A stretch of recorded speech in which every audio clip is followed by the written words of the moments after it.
श्री अष्टलक्ष्मी स्तुतिः। रथमध्याम् अश्वपूर्वाम् गजनाद प्रबोधिनीम् साम्राज्यदायिनीम् देवीम् गजलक्ष्मीम् नमाम्यहम्।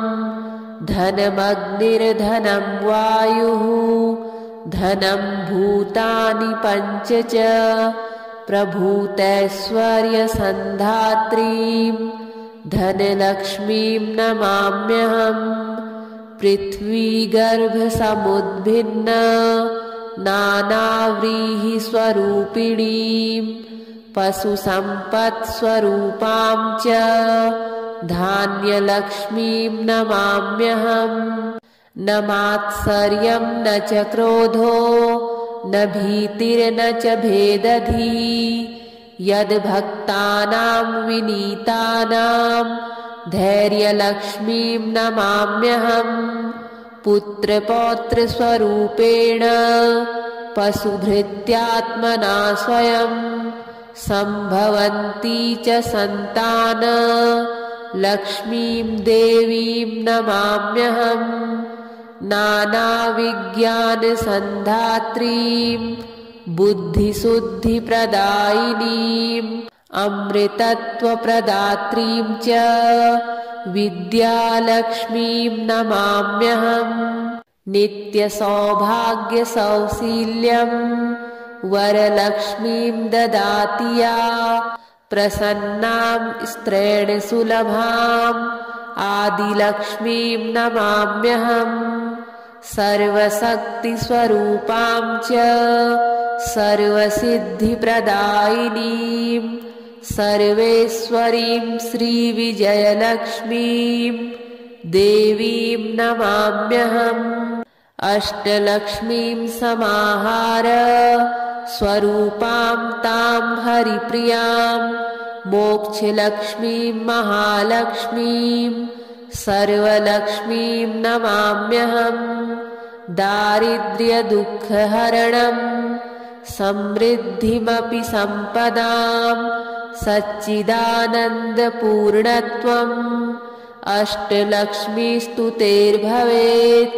रथमध्याम् अश्वपूर्वाम् गजनाद प्रबोधिनीम् साम्राज्यदायिनीं देवीं गजलक्ष्मीं नमाम्यहम्।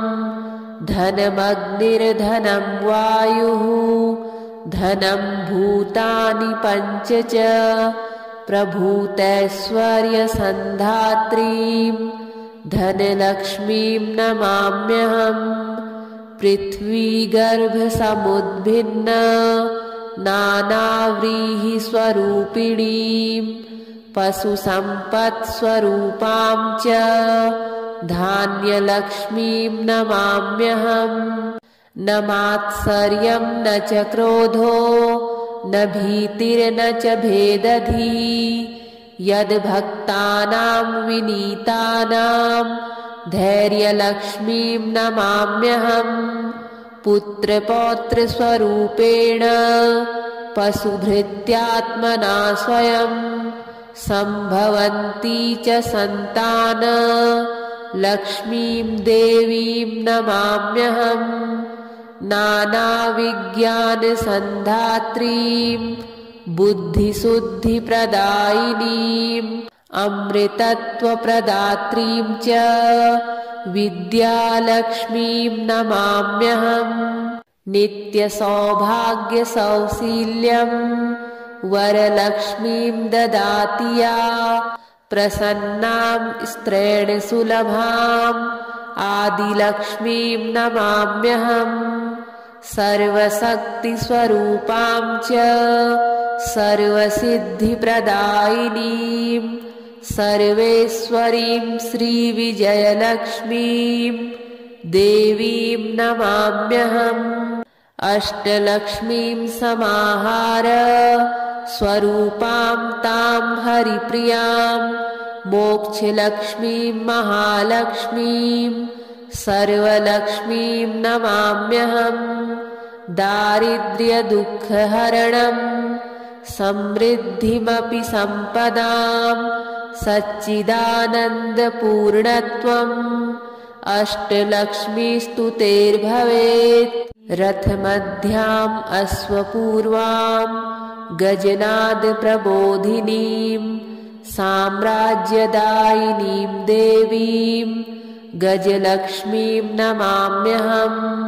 धनमग्निर्धनं वायुः धनं भूतानि पञ्च च प्रभूतैश्वर्यसन्धात्रीम् धनलक्ष्मीम् नमाम्यहम्। पृथ्वीगर्भसमुद्भिन्न नानाव्रीहिस्वरूपिणीम् पशुसम्पत्स्वरूपाम् च धान्यलक्ष्मीम् नमाम्यहम्। न मात्सर्यम् न च क्रोधो न भीतिर्न च भेदधिः यद्भक्तानां विनीतानां धैर्यलक्ष्मीं नमाम्यहम्। पुत्रपौत्रस्वरूपेण पशुभृत्यात्मना स्वयं सम्भवन्ती च सन्तान लक्ष्मीं देवीं नमाम्यहम्। नानाविज्ञानसन्धात्रीं बुद्धिशुद्धिप्रदायिनीम् अमृतत्वप्रदात्रीं च विद्यालक्ष्मीं नमाम्यहम्। नित्यसौभाग्यसौशील्यं वरलक्ष्मीं ददाति या प्रसन्नां स्त्रेण सुलभाम् आदिलक्ष्मीं नमाम्यहम्। सर्वशक्तिस्वरूपां च सर्वसिद्धिप्रदायिनीं सर्वेश्वरीं श्रीविजयलक्ष्मीं देवीं नमाम्यहम्। अष्टलक्ष्मीं समाहार स्वरूपां तां हरिप्रियां मोक्षलक्ष्मीं महालक्ष्मीं सर्वलक्ष्मीं नमाम्यहम्। दारिद्र्यदुःखहरणं समृद्धिमपि सम्पदां सच्चिदानन्दपूर्णत्वम् अष्टलक्ष्मीस्तुतेर्भवेत्। रथमध्याम् अश्वपूर्वाम् गजनादप्रबोधिनीम् साम्राज्यदायिनीं देवीं गजलक्ष्मीं नमाम्यहम्। धनमग्निर्धनं वायुः धनं भूतानि पञ्च च प्रभूतैश्वर्यसन्धात्रीं धनलक्ष्मीं नमाम्यहम्। पृथ्वीगर्भसमुद्भिन्न नानाव्रीहिस्वरूपिणीं पशुसम्पत्स्वरूपां च धान्यलक्ष्मीं नमाम्यहम्।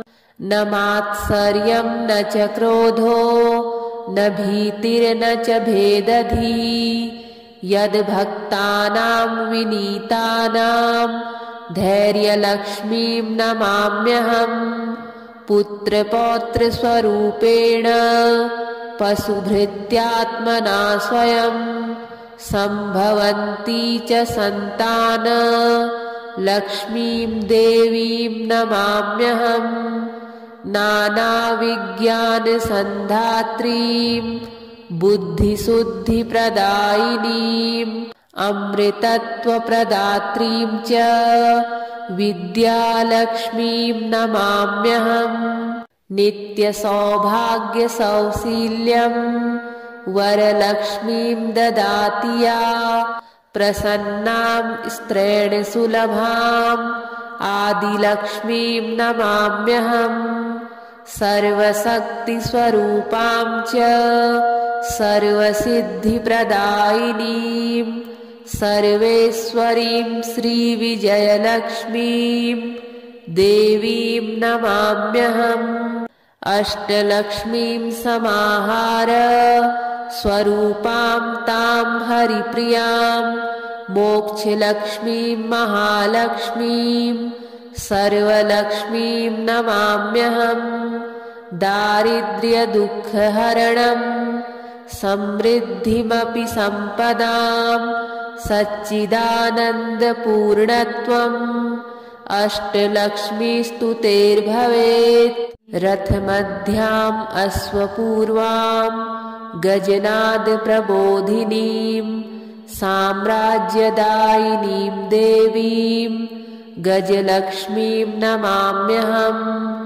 धनमग्निर्धनं वायुः धनं भूतानि पञ्च च प्रभूतैश्वर्यसन्धात्रीं धनलक्ष्मीं नमाम्यहम्।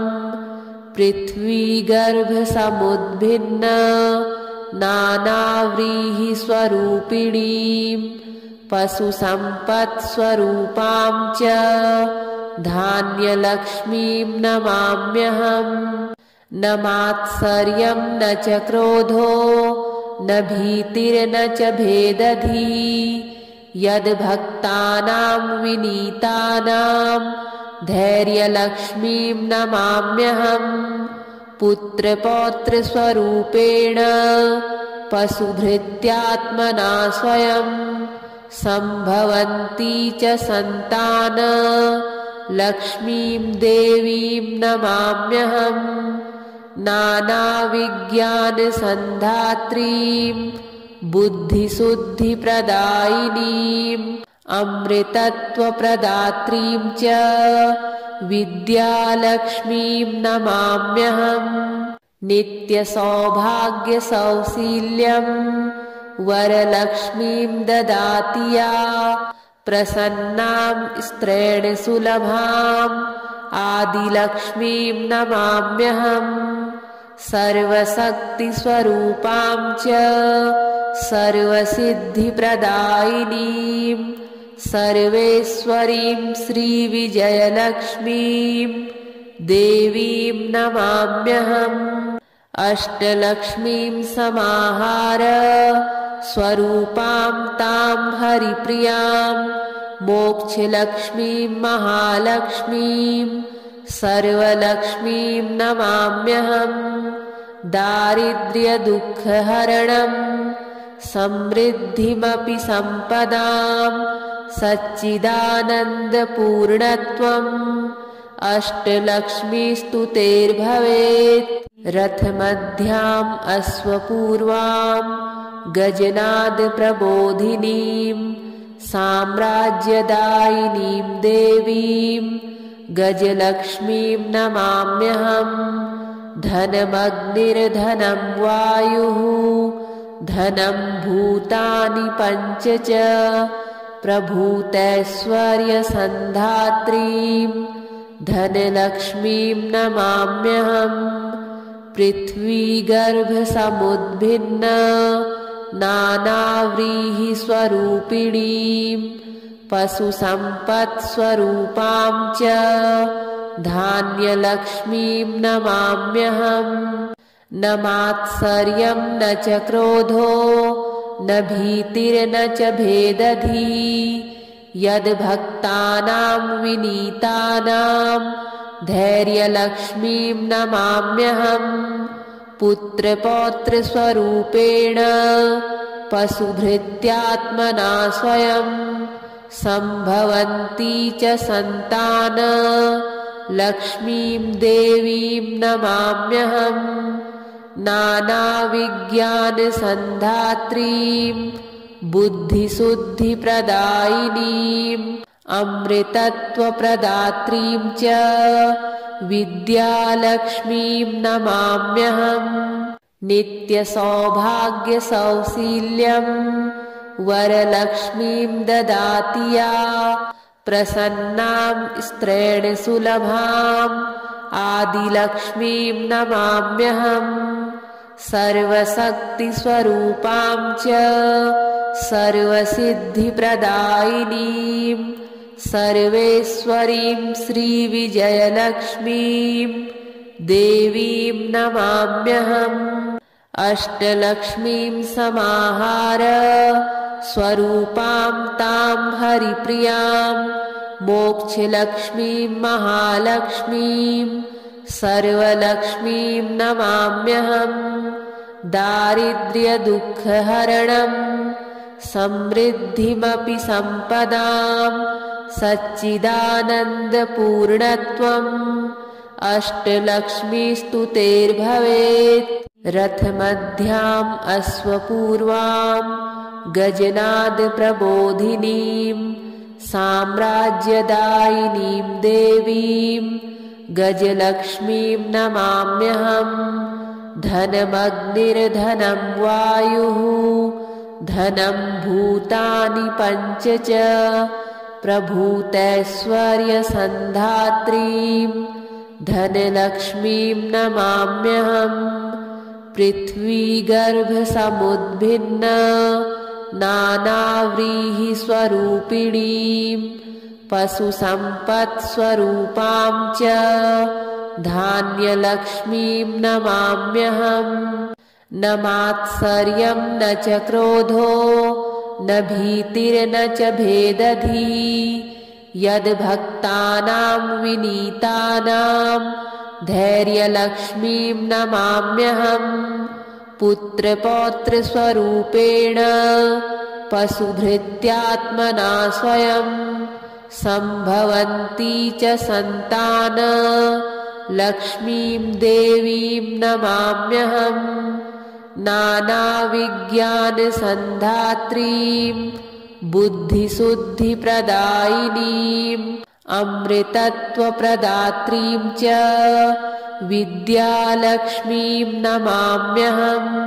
नित्यसौभाग्यसौशील्यं वरलक्ष्मीं ददाति या प्रसन्नां स्त्रेण सुलभाम् आदिलक्ष्मीं नमाम्यहम्।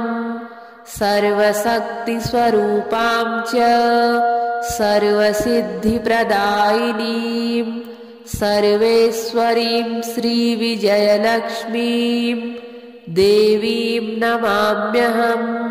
अष्टलक्ष्मीं समाहार स्वरूपां तां हरिप्रियां मोक्षलक्ष्मीं महालक्ष्मीं सर्वलक्ष्मीं नमाम्यहम्। दारिद्र्यदुःखहरणं समृद्धिमपि सम्पदां सच्चिदानन्दपूर्णत्वम् अष्टलक्ष्मीस्तु तेर्भवेत्। रथमध्याम् अश्वपूर्वां गजनादप्रबोधिनीं साम्राज्यदायिनीं देवीं गजलक्ष्मीं नमाम्यहम्। धनमग्निर्धनं वायुः धनं भूतानि पञ्च च प्रभूतैश्वर्यसन्धात्रीं धनलक्ष्मीं नमाम्यहम्। पृथ्वीगर्भसमुद्भिन्न नानाव्रीहिस्वरूपिणीं पशुसम्पत्स्वरूपां च धान्यलक्ष्मीं नमाम्यहम्। न मात्सर्यं न च क्रोधो न भीतिर्न च भेदधिः यद्भक्तानां विनीतानां धैर्यलक्ष्मीं नमाम्यहम्। पुत्रपौत्रस्वरूपेण पशुभृत्यात्मना स्वयं सम्भवन्ती च सन्तान लक्ष्मीं देवीं नमाम्यहम्। नानाविज्ञानसन्धात्रीं बुद्धिशुद्धिप्रदायिनीं अमृतत्वप्रदात्रीं च विद्यालक्ष्मीं नमाम्यहम्। नित्यसौभाग्यसौशील्यं वरलक्ष्मीं ददाति या प्रसन्नां स्त्रेण सुलभाम् आदिलक्ष्मीं नमाम्यहम्। सर्वशक्तिस्वरूपां च सर्वसिद्धिप्रदायिनीं सर्वेश्वरीं श्रीविजयलक्ष्मीं देवीं नमाम्यहम्। अष्टलक्ष्मीं समाहार स्वरूपां तां हरिप्रियां मोक्षलक्ष्मीं महालक्ष्मीं सर्वलक्ष्मीं नमाम्यहम्। दारिद्र्यदुःखहरणं समृद्धिमपि सम्पदां सच्चिदानन्दपूर्णत्वम् अष्टलक्ष्मीस्तुतेर्भवेत्। रथमध्याम् अश्वपूर्वां गजनादप्रबोधिनीं साम्राज्यदायिनीं देवीं गजलक्ष्मीं नमाम्यहम्। धनमग्निर्धनं वायुः धनं भूतानि पञ्च च प्रभूतैश्वर्यसन्धात्रीं धनलक्ष्मीं नमाम्यहम्। पृथ्वीगर्भसमुद्भिन्न नानाव्रीहिस्वरूपिणीं पशुसम्पत्स्वरूपां च धान्यलक्ष्मीं नमाम्यहम्। न मात्सर्यं न च क्रोधो न भीतिर्न च भेदधिः यद्भक्तानां विनीतानां धैर्यलक्ष्मीं नमाम्यहम्। पुत्रपौत्रस्वरूपेण पशुभृत्यात्मना स्वयं सम्भवन्ती च सन्तान लक्ष्मीं देवीं नमाम्यहम्। नानाविज्ञानसन्धात्रीं बुद्धिशुद्धिप्रदायिनीं अमृतत्वप्रदात्रीं च विद्यालक्ष्मीं नमाम्यहम्। नित्यसौभाग्यसौशील्यं वरलक्ष्मीं ददाति या प्रसन्नां स्त्रेण सुलभाम् आदिलक्ष्मीं नमाम्यहम्। सर्वशक्तिस्वरूपां च सर्वसिद्धिप्रदायिनीं सर्वेश्वरीं श्रीविजयलक्ष्मीं देवीं नमाम्यहम्। अष्टलक्ष्मीं समाहार स्वरूपां तां हरिप्रियां मोक्षलक्ष्मीं महालक्ष्मीं सर्वलक्ष्मीं नमाम्यहम्।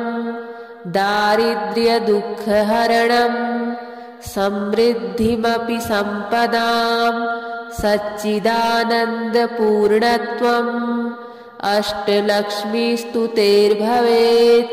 रथमध्याम् अश्वपूर्वां गजनादप्रबोधिनीं साम्राज्यदायिनीं देवीं गजलक्ष्मीं नमाम्यहम्।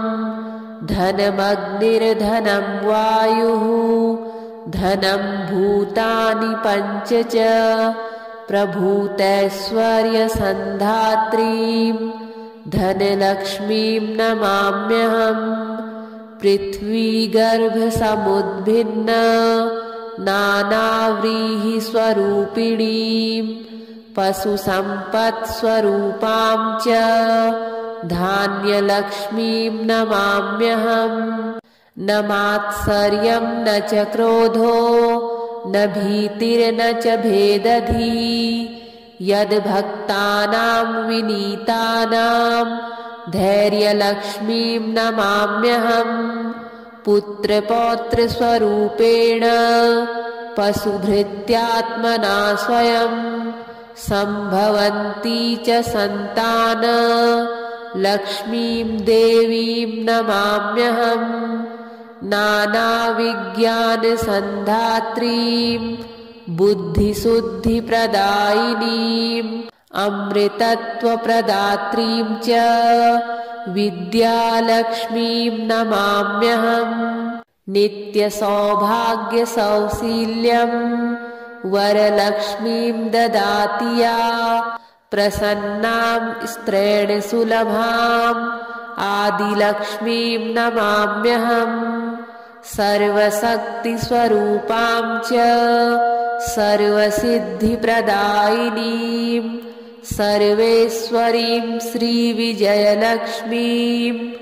देवीं नमाम्यहम्।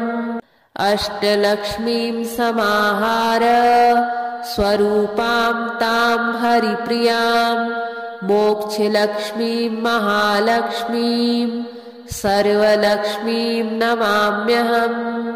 दारिद्र्यदुःखहरणं समृद्धिमपि सम्पदां सच्चिदानन्दपूर्णत्वम् अष्टलक्ष्मीस्तुतेर्भवेत्। रथमध्याम् अश्वपूर्वां गजनादप्रबोधिनीं साम्राज्यदायिनीं देवीं गजलक्ष्मीं नमाम्यहम्। धनमग्निर्धनं वायुः धनं भूतानि पञ्च च प्रभूतैश्वर्यसन्धात्रीं धनलक्ष्मीं नमाम्यहम्। पृथ्वीगर्भसमुद्भिन्न नानाव्रीहिस्वरूपिणीं पशुसम्पत्स्वरूपां च धान्यलक्ष्मीं नमाम्यहम्। न मात्सर्यं न च क्रोधो न भीतिर्न च भेदधिः यद्भक्तानां विनीतानां धैर्यलक्ष्मीं नमाम्यहम्। पुत्रपौत्रस्वरूपेण पशुभृत्यात्मना स्वयं सम्भवन्ती च सन्तान लक्ष्मीं देवीं नमाम्यहम्। नानाविज्ञानसन्धात्रीं बुद्धिशुद्धिप्रदायिनीं अमृतत्वप्रदात्रीं च विद्यालक्ष्मीं नमाम्यहम्। नित्यसौभाग्यसौशील्यं वरलक्ष्मीं ददाति या प्रसन्नां स्त्रेण सुलभाम् आदिलक्ष्मीं नमाम्यहम्। सर्वशक्तिस्वरूपां च सर्वसिद्धिप्रदायिनीं सर्वेश्वरीं श्रीविजयलक्ष्मीं देवीं नमाम्यहम्। अष्टलक्ष्मीं समाहार स्वरूपां तां हरिप्रियां मोक्षलक्ष्मीं महालक्ष्मीं सर्वलक्ष्मीं नमाम्यहम्। दारिद्र्यदुःखहरणं समृद्धिमपि सम्पदां सच्चिदानन्दपूर्णत्वम् अष्टलक्ष्मीस्तुतेर्भवेत्। रथमध्याम् अश्वपूर्वां गजनादप्रबोधिनीं साम्राज्यदायिनीं देवीं गजलक्ष्मीं नमाम्यहम्। धनमग्निर्धनं वायुः धनं भूतानि पञ्च च प्रभूतैश्वर्यसन्धात्रीं धनलक्ष्मीं नमाम्यहम्। पृथ्वीगर्भसमुद्भिन्न नानाव्रीहिस्वरूपिणीं पशुसम्पत्स्वरूपां च धान्यलक्ष्मीं नमाम्यहम्। न मात्सर्यं न च क्रोधो न भीतिर्न च भेदधिः यद्भक्तानां विनीतानां धैर्यलक्ष्मीं नमाम्यहम्। पुत्रपौत्रस्वरूपेण पशुभृत्यात्मना स्वयं सम्भवन्ती च सन्तान लक्ष्मीं देवीं नमाम्यहम्। नानाविज्ञानसन्धात्रीं बुद्धिशुद्धिप्रदायिनीं अमृतत्वप्रदात्रीं च विद्यालक्ष्मीं नमाम्यहम्। नित्यसौभाग्यसौशील्यं वरलक्ष्मीं ददाति या प्रसन्नां स्त्रेण सुलभाम् आदिलक्ष्मीं नमाम्यहम्। सर्वशक्तिस्वरूपां च सर्वसिद्धिप्रदायिनीं सर्वेश्वरीं श्रीविजयलक्ष्मीं देवीं नमाम्यहम्। अष्टलक्ष्मीं समाहार स्वरूपां तां हरिप्रियां मोक्षलक्ष्मीं महालक्ष्मीं सर्वलक्ष्मीं नमाम्यहम्। दारिद्र्यदुःखहरणं समृद्धिमपि सम्पदां सच्चिदानन्दपूर्णत्वम् अष्टलक्ष्मीस्तुतेर्भवेत्। रथमध्याम् अश्वपूर्वां गजनादप्रबोधिनीं साम्राज्यदायिनीं देवीं गजलक्ष्मीं नमाम्यहम्।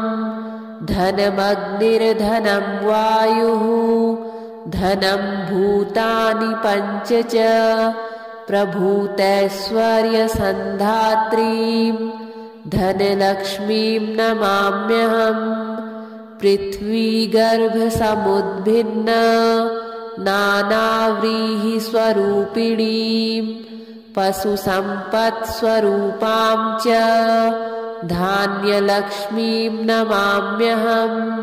न मात्सर्यं न च क्रोधो न भीतिर्न च भेदधिः यद्भक्तानां विनीतानां धैर्यलक्ष्मीं नमाम्यहम्। पुत्रपौत्रस्वरूपेण पशुभृत्यात्मना स्वयं सम्भवन्ती च सन्तान लक्ष्मीं देवीं नमाम्यहम्। नानाविज्ञानसन्धात्रीं बुद्धिशुद्धिप्रदायिनीं अमृतत्वप्रदात्रीं च विद्यालक्ष्मीं नमाम्यहम्। नित्यसौभाग्यसौशील्यं वरलक्ष्मीं ददाति या प्रसन्नां स्त्रेण सुलभाम् आदिलक्ष्मीं नमाम्यहम्। सर्वशक्तिस्वरूपां च सर्वसिद्धिप्रदायिनीं सर्वेश्वरीं श्रीविजयलक्ष्मीं देवीं नमाम्यहम्। अष्टलक्ष्मीं समाहार स्वरूपां तां हरिप्रियां मोक्षलक्ष्मीं महालक्ष्मीं सर्वलक्ष्मीं नमाम्यहम्। दारिद्र्यदुःखहरणं समृद्धिमपि सम्पदां सच्चिदानन्दपूर्णत्वम् अष्टलक्ष्मीस्तुतेर्भवेत्। रथमध्याम् अश्वपूर्वां गजनादप्रबोधिनीं साम्राज्यदायिनीं देवीं गजलक्ष्मीं नमाम्यहम्। धनमग्निर्धनं वायुः धनं भूतानि पञ्च च प्रभूतैश्वर्यसन्धात्रीं धनलक्ष्मीं नमाम्यहम्। पृथ्वीगर्भसमुद्भिन्न नानाव्रीहिस्वरूपिणीं पशुसम्पत्स्वरूपां च धान्यलक्ष्मीं नमाम्यहम्। न मात्सर्यं न च क्रोधो न भीतिर्न च भेदधिः यद्भक्तानां विनीतानां धैर्यलक्ष्मीं नमाम्यहम्। पुत्रपौत्रस्वरूपेण पशुभृत्यात्मना स्वयं सम्भवन्ती च सन्तान लक्ष्मीं देवीं नमाम्यहम्। नानाविज्ञानसन्धात्रीं बुद्धिशुद्धिप्रदायिनीं अमृतत्वप्रदात्रीं च विद्यालक्ष्मीं नमाम्यहम्। नित्यसौभाग्यसौशील्यं वरलक्ष्मीं ददाति या प्रसन्नां स्त्रेण सुलभाम् आदिलक्ष्मीं नमाम्यहम्। सर्वशक्तिस्वरूपां च सर्वसिद्धिप्रदायिनीं सर्वेश्वरीं श्रीविजयलक्ष्मीं देवीं नमाम्यहम्। अष्टलक्ष्मीं समाहार स्वरूपां तां हरिप्रियां मोक्षलक्ष्मीं महालक्ष्मीं सर्वलक्ष्मीं नमाम्यहम्। दारिद्र्यदुःखहरणं समृद्धिमपि सम्पदां सच्चिदानन्दपूर्णत्वम् अष्टलक्ष्मीस्तु तेर्भवेत्।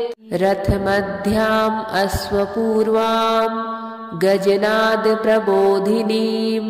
साम्राज्यदायिनीं देवीं गजलक्ष्मीं नमाम्यहम्।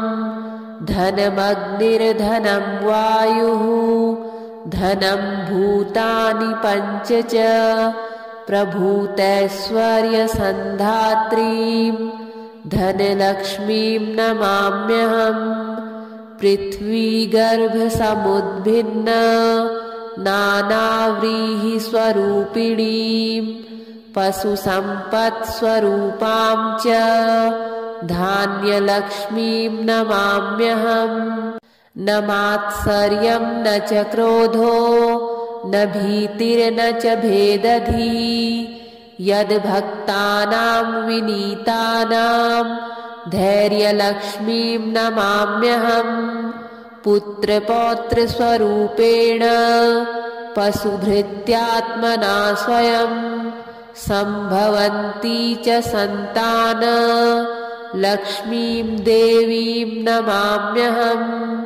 नानाविज्ञानसन्धात्रीं बुद्धिशुद्धिप्रदायिनीं अमृतत्वप्रदात्रीं च विद्यालक्ष्मीं नमाम्यहम्। नित्यसौभाग्यसौशील्यं वरलक्ष्मीं ददाति या प्रसन्नां स्त्रेण सुलभाम् आदिलक्ष्मीं नमाम्यहम्।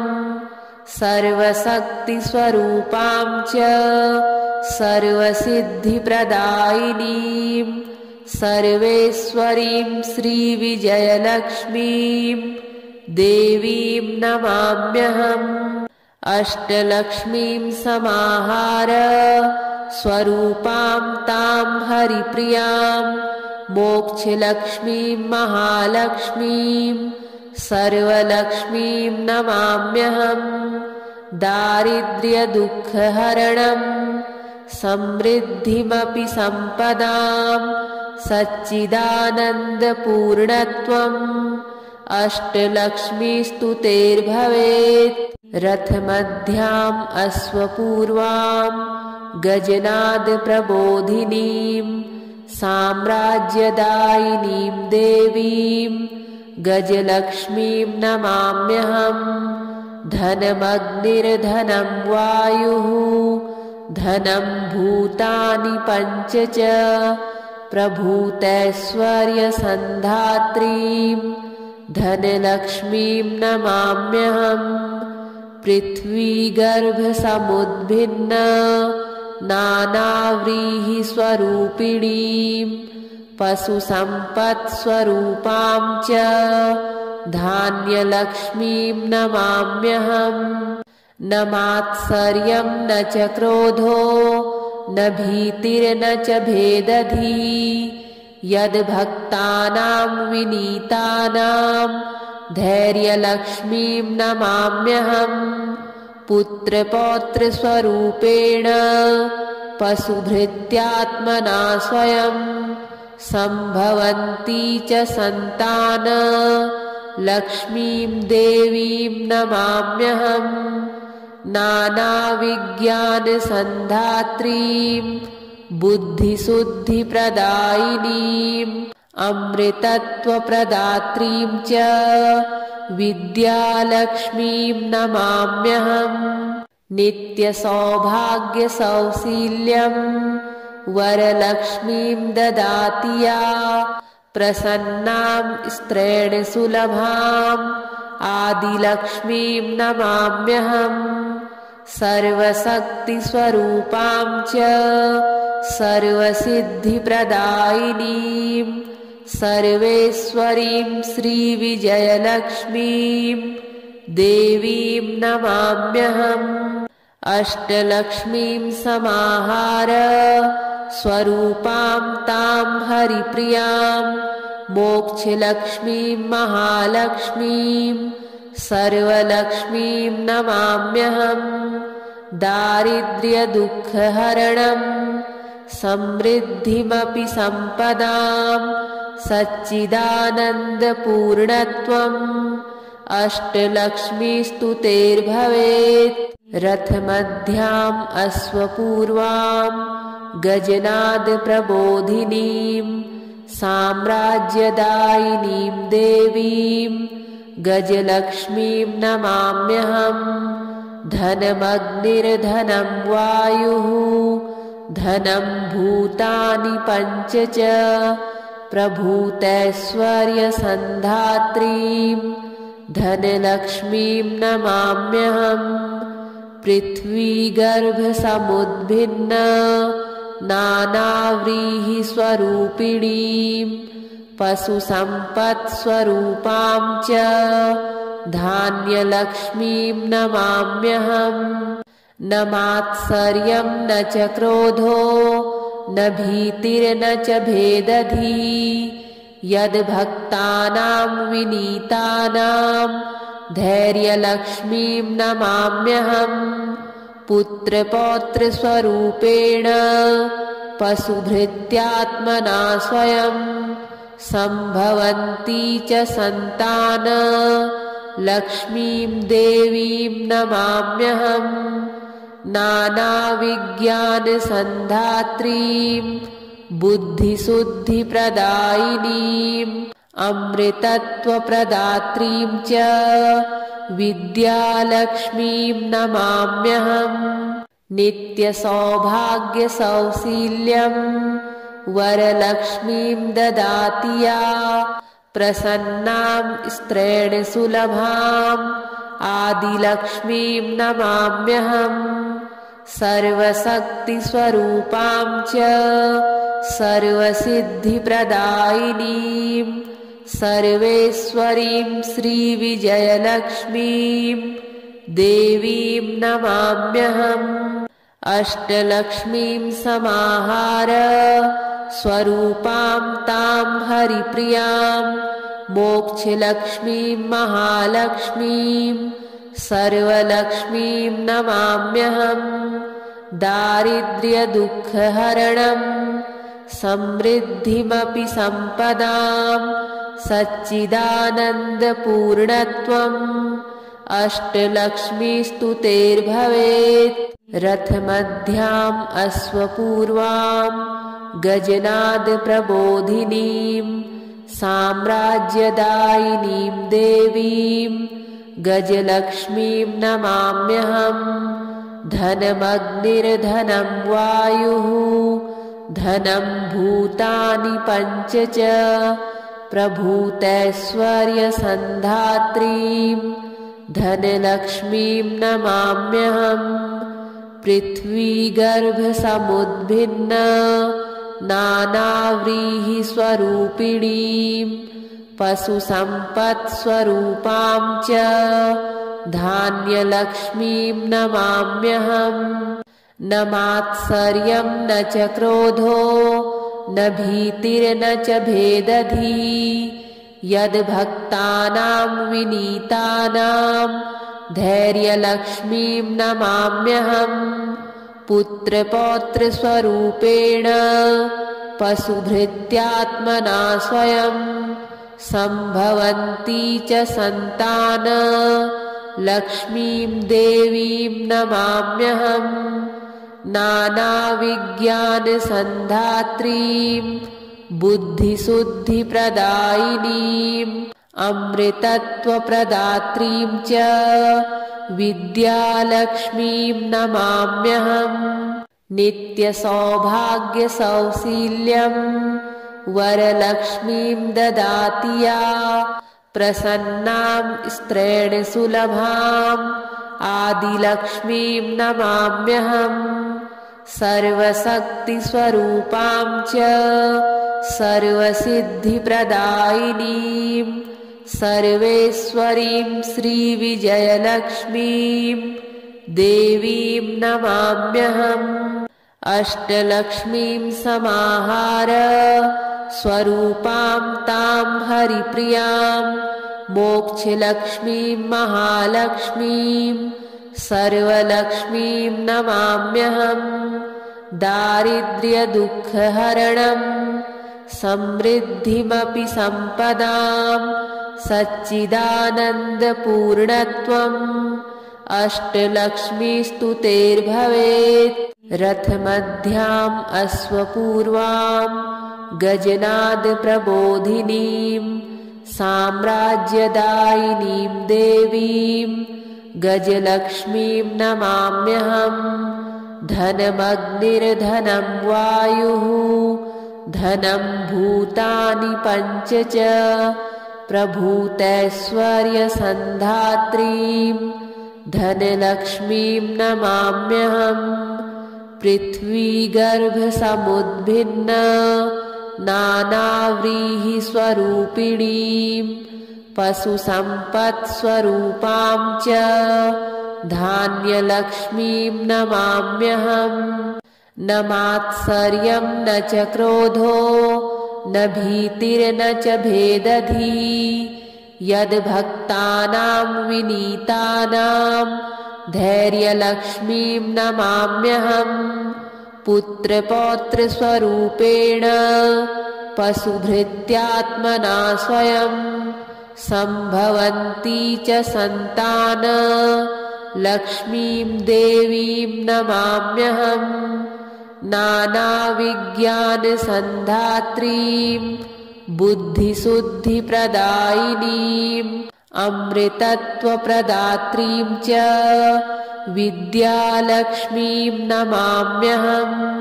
नित्यसौभाग्यसौशील्यं वरलक्ष्मीं ददाति या प्रसन्नां स्त्रेण सुलभाम् आदिलक्ष्मीं नमाम्यहम्। सर्वशक्तिस्वरूपां च सर्वसिद्धिप्रदायिनीं सर्वेश्वरीं श्रीविजयलक्ष्मीं देवीं नमाम्यहम्। अष्टलक्ष्मीं समाहार स्वरूपां तां हरिप्रियां मोक्षलक्ष्मीं महालक्ष्मीं सर्वलक्ष्मीं नमाम्यहम्। दारिद्र्यदुःखहरणं समृद्धिमपि सम्पदां सच्चिदानन्दपूर्णत्वम् अष्टलक्ष्मीस्तुतेर्भवेत्। रथमध्याम् अश्वपूर्वां गजनादप्रबोधिनीं साम्राज्यदायिनीं देवीं गजलक्ष्मीं नमाम्यहम्।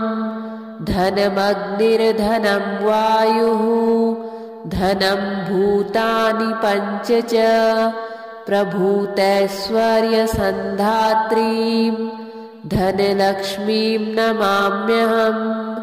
पृथ्वीगर्भसमुद्भिन्न नानाव्रीहिस्वरूपिणीं पशुसम्पत्स्वरूपां च धान्यलक्ष्मीं नमाम्यहम्। न मात्सर्यं न च क्रोधो न भीतिर्न च भेदधिः यद्भक्तानां विनीतानां धैर्यलक्ष्मीं नमाम्यहम्।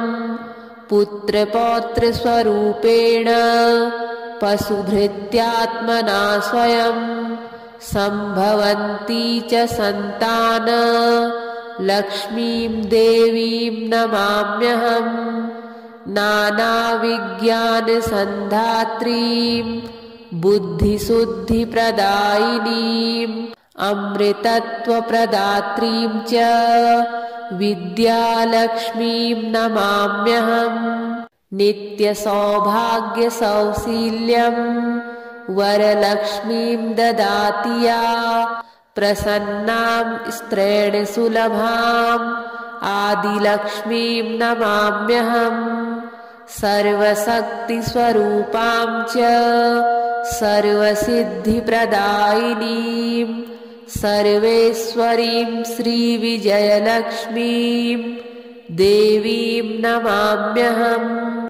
अष्टलक्ष्मीं समाहार स्वरूपां तां हरिप्रियां मोक्षलक्ष्मीं महालक्ष्मीं सर्वलक्ष्मीं नमाम्यहम्। दारिद्र्यदुःखहरणं समृद्धिमपि सम्पदां सच्चिदानन्दपूर्णत्वम् अष्टलक्ष्मीस्तुतेर्भवेत्। रथमध्याम् अश्वपूर्वां गजनादप्रबोधिनीं साम्राज्यदायिनीं देवीं गजलक्ष्मीं नमाम्यहम्।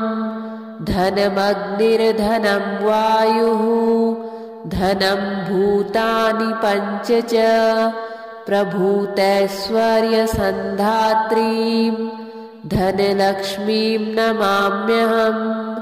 पृथ्वीगर्भसमुद्भिन्न नानाव्रीहिस्वरूपिणीं पशुसम्पत्स्वरूपां च धान्यलक्ष्मीं नमाम्यहम्। न मात्सर्यं न च क्रोधो न भीतिर्न च भेदधिः यद्भक्तानां विनीतानां धैर्यलक्ष्मीं नमाम्यहम्। पुत्रपौत्रस्वरूपेण पशुभृत्यात्मना स्वयं सम्भवन्ती च सन्तान लक्ष्मीं देवीं नमाम्यहम्। नानाविज्ञानसन्धात्रीं बुद्धिशुद्धिप्रदायिनीं अमृतत्वप्रदात्रीं च विद्यालक्ष्मीं नमाम्यहम्। नित्यसौभाग्यसौशील्यं वरलक्ष्मीं ददाति या प्रसन्नां स्त्रेण सुलभाम् आदिलक्ष्मीं नमाम्यहम्। सर्वशक्तिस्वरूपां च सर्वसिद्धिप्रदायिनीं सर्वेश्वरीं श्रीविजयलक्ष्मीं देवीं नमाम्यहम्। अष्टलक्ष्मीं समाहार स्वरूपां तां हरिप्रियां मोक्षलक्ष्मीं महालक्ष्मीं सर्वलक्ष्मीं नमाम्यहम्। दारिद्र्यदुःखहरणं समृद्धिमपि सम्पदां सच्चिदानन्दपूर्णत्वम् अष्टलक्ष्मीस्तुतेर्भवेत्।